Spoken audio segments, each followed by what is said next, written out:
fantastic version of the brand new Keane single, Stop for a Minute. They're playing live here at XFM tonight. We're doing an evening with Keane. Thank you very much for that to Keane and to Mr. Keane as well, who's here. How are you, by the way, Kay? You alright? I'm great. How does it feel being part of Keane World at the moment? It's a bit of a roller coaster. It's great. I feel like the kind of unofficial member or something these days. I've been just hanging out with them all the time. Great guys, and it's been fun. So doing a bit of like the press and the promo for this release, this Keane release, and what about live shows? You gonna do a few gigs on the tour as well, or what's going on? Yeah, we did something last night in Brixton. That was really great. Oh my God, that show was incredible. It was the first time I really just experienced the entire show, so it was amazing for me. And we're gonna do some more in the summer. Did it kind of take a bit of getting used to for you playing it amongst the full band rather than doing solo stuff? I mean, how does it work? Well, I play with a band. I got a band on my own when I play live shows. But I'm not, but I'm definitely not used to it being, Tim and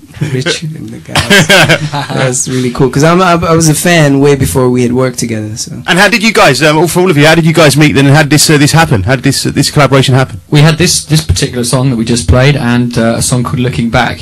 And we just felt that they needed a kind of masterful hand, so we phoned up Keane and asked him if he'd come in and work on the songs. And last April he came to the studio in London, and we sort of sat there for a few hours while he sort of riffed on a couple of bars from the song, and we were wondering what it was going to turn out like. And suddenly, a few hours later, there he was up at the microphone, delivering this absolutely amazing bit of work. So it was a great collaboration. Let's talk about Night Train then, because you say April, that's quite a while ago. These 8 songs were done pretty much while you were on the tour touring the last album. Yeah, that was right in the middle of our tour, so that's when it began, and it began as just being these 2 songs, and then kind of grew into something much bigger as we carried on touring around the world. But when you say putting down a record on tour, what does that actually mean? Are you writing on the tour bus? Are you putting stuff down in you're practicing these new songs while you're sound checking at gigs? How does it practically work when you write an album on tour, as it were?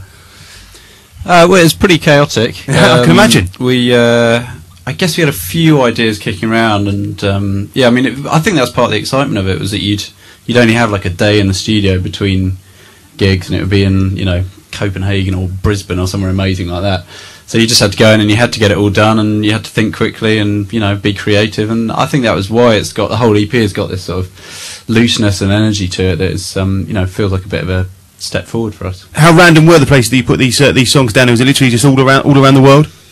Yeah, where else was there? Berlin, LA, Washington DC, Brisbane, Copenhagen. Yeah. I mean, and obviously in London as well. We actually started in London, didn't we? And we finished in London as well. Very much like the tour.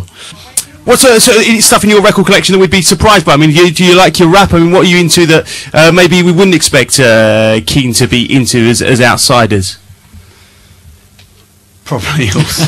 Well, we have pretty eclectic record collections. I mean, I think we don't really pay much attention to like genre divisions or or what's cool or what's not cool. I mean, I don't know. I guess all of us definitely like hip hop, probably at the sort of pop end. Sort of Jay-Z, obviously, Keane himself. Kanye West is someone that we kind of really admire, just from a kind of work, well, obviously a musical point of view, but also his kind of constant creative absorption of different ideas is really inspiring.